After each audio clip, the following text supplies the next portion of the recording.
Nawala ang huni ng mga insekto at si Lewin ay nakaramdam ng matinding panganib.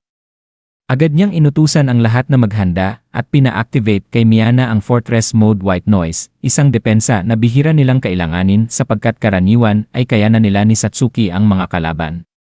Naghinala sila kung baka isa itong halimaw na may night vision o isang malayong manunudla, ngunit walang tiyak na sagot, tanging ang kutob ni Lewin na isang nakamamatay na kasamaan ang papalapit, at biglang ang lumitaw si Satsuki. Ngunit kakaiba ang anyo, namumutok ang mga ugat at tila sasabog ang katawan.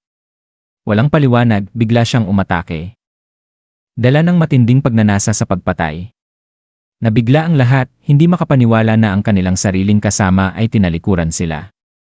Tinawag siya ni Lewin at pinakiusapan, ngunit walang pakundangan itong umatake sa fortress.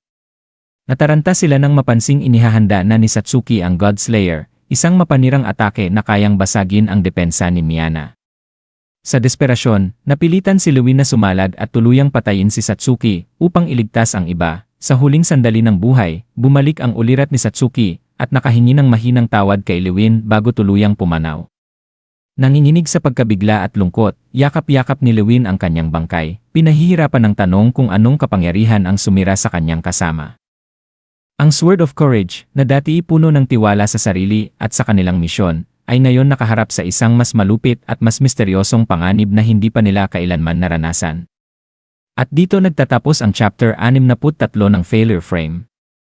Patuloy lang sa pagsubaybay mga ka-TV hanggang sa susunod na kabanata. Salamat!